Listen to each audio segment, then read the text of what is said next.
It is different. What is it? Chevy Knox. Come in. Should we get this one dirty? I think that's inevitable, right? It looks so cool. Aw, please. Oh, it's so cute. I like it. Yeah, except this is for playing around in. While we're parked? Is there enough room for you to play in? Uh-huh. All right. Except for that look. Maybe you should have them come in the car with There's cheese. something different about Okay. back here. Daddy, Yeah, should baby? I get Cleaning this for you. car dirty? What do you mean? How do you mean? Like kick the seats and stuff. All right, kick it. Lila, come, there's something Rachel, that's gonna Look, right charge you there. extra. I'm just gonna get fired. Right there. Hey guys, I am back with another video for you. I was not going to talk in this video, but you guys keep giving me some good questions to talk about, so I guess I will be talking for part of this video. Thank you for the questions and the engagement in the comment section. I appreciate you guys very much. In this video, I want to talk about a few things. I want to talk about my diet. I want to talk about a little bit more about my form, and I want to touch on my squats. The diet question comes up as one of the most often asked questions, and I think I've answered it in prior videos before, and I also always try to answer it in the comment section, but so I just want to bring it back up because there's not a lot of new subscribers, and they may not have heard it or read it before in the comment section. So I think the easiest way to talk about my diet specifically is to tell you what I don't eat. Well, first, I don't take supplements. That's a very commonly asked question. I also don't do any drugs, never have, never will. Drugs are bad for you. And as far as regular food, I eat, so I will eat all the normal foods, but what I won't eat or drink is soda, energy drinks. I stopped eating pizza, and I stopped eating deep fried foods. I love all of those items that I just named. Love them. Every time someone eats them around me, my family, wife, kids, it's hard to stay disciplined to not eat that stuff.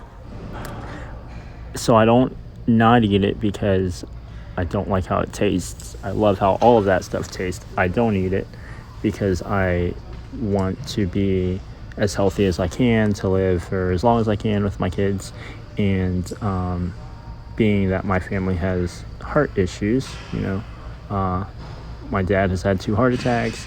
My grandfather and grandmother on his side have also had heart attacks and died from heart attacks. So I think that might be coming down the road for me at some point. So anything I can do to eliminate that from occurring, that's what I'm trying to do. I wish I had some magic supplements or drugs or food combinations that could help you all on your journey, but truth is I don't. I never had jumped on any supplements.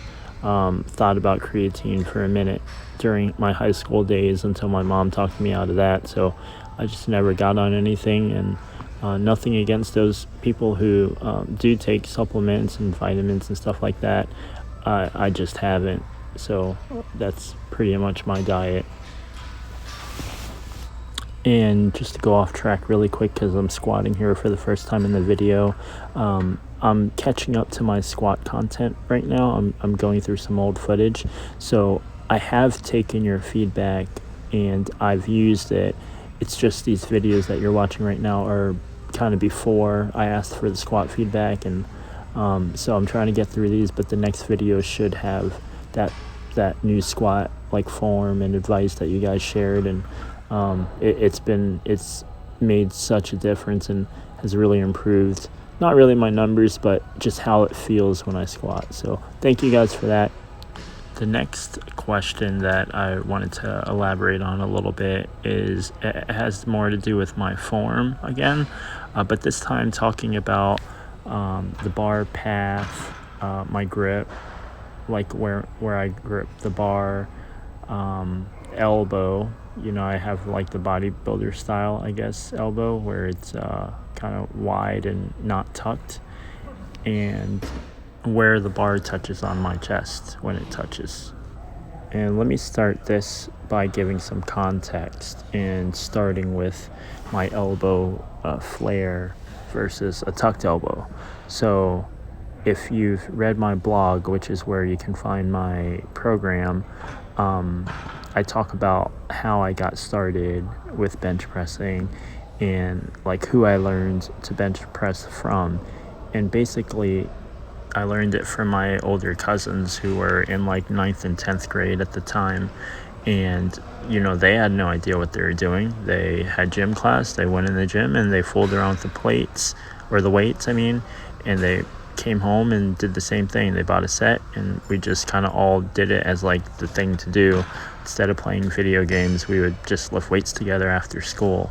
And then, I got into high school and I joined weightlifting class, but our school wasn't known for weightlifting. We were a football school, and our coaches never taught us, you need to tuck your elbows, you can't flare them out or anything like that. So I just did what felt natural, and I've never changed it since then. So that's why I flare my elbows. I've tried tucking it, but it's so weird, and I don't know. Can't teach an old dog new tricks, I guess.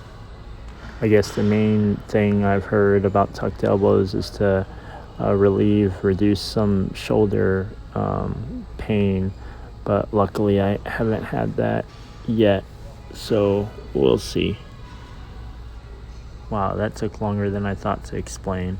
But the next three for form will go relatively quickly, and I'll kind of start in order. So, lay down on the bench, find your hand placement. Those rings that are on the bar? Well, I put my middle finger on those rings on each side, so that's going to be a little bit wider than my shoulder width apart. And sometimes I put my ring finger, sometimes I put my middle finger on it. The wider out you go, the more chest you're activating, I guess, but I don't think that's going to make a huge difference. It's like 1 inch apart. And then lift off, you go down. The barbell lays just above my nipple line if you're going across. It's not in line with my nipples, it's like 1 inch above it towards my head. And then as I press the bar back up, it pretty much goes straight up, no angle forward or backwards. And if it's the last rep of the set, then I will lock out my elbows and kind of just throw it back towards the rack and let the little safety hand thing catch it. Okay, finally on to the squats. Last thing I'm going to talk about in this video. I just wanted to update you guys that I read through your feedback. I took a bunch of screenshots on my phone that I look at before a squat session, so I can kind of remember, because gosh, I don't know if bench presses have the same level of technicality, if that's a word, but it seems like squats are so technical, and there's so much that you have to think about and be mindful of during the lift. And so that's why I compiled different responses, feedback from people who commented, and I made it a little checklist of them so that I can look at and think about right before I do the squat, so that I perform the lift properly. So thank you for that. I think the biggest thing, the biggest feedback that I got that has made me feel differently, whether it be stronger or if anything more stable, is getting rid of those sneakers that I wear. First off, those sneakers are so old, the bottom of them doesn't even like have any like tread left. It's like all smooth. But you know, they still work. But taking those off and just being barefoot, like so many of you suggested, has made the biggest improvement so far on my squats. And like I said, I'm not getting like that much stronger, but that's not really the focus right now. I'm still like trying to learn the form and stuff. But man, what a night and day difference it makes not putting those shoes on. So I look forward to squats every single workout. I only do 3 to 4 sets each.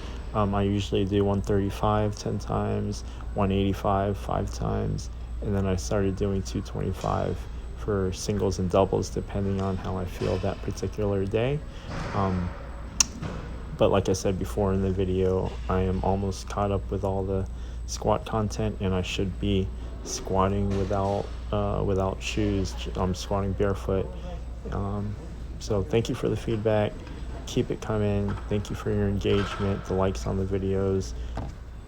You guys keep me motivated to continue uploading and filming and all that good stuff. So thanks again for watching. Look forward to making another video for you.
Moment of truth, last tournament of the season.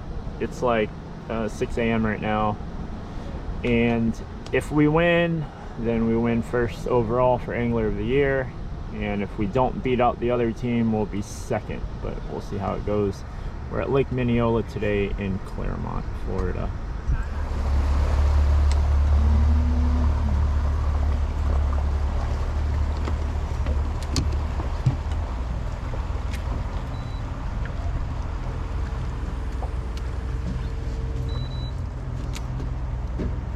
Chase, give me an early one. A little tough to see where. Yeah.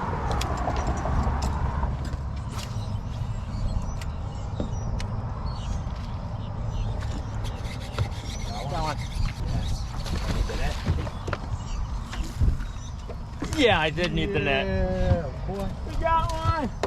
Oh my gosh, it's been so long! We gonna be calling him, right? God, I hope so. 108. The last one to know, the last one to show. Just caught the biggest fish today on this frog. Camera was off because it ran out of battery, but now I'm charging it.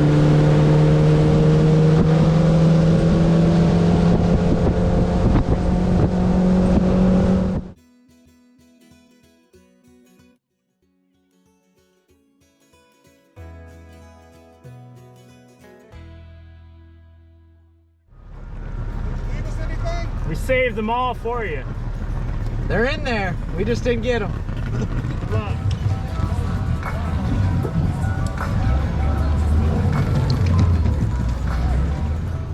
Oh goodness. Oh Lord. Claremont is healthy. 5 pounds? Just not fat.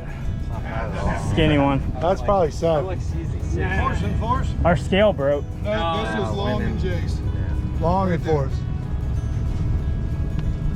772. Told you. Nice. Oh, new PP. Man, you guys would have got. How many fish you guys got? 5? It was 7, They got 5. 3 alive. Yeah. How big was you only got 3?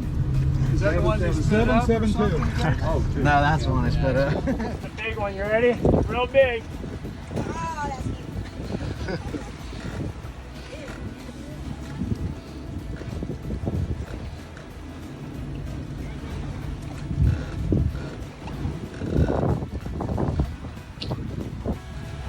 They're like beaching themselves. You might have to go out there a little bit.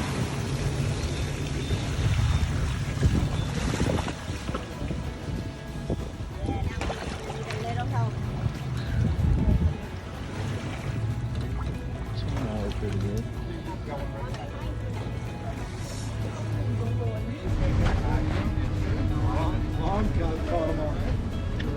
Oh, they haven't weighed in. I thought they were. Yeah, we needed a couple of those right there. That's your big one? That's a big one. All right, gentlemen.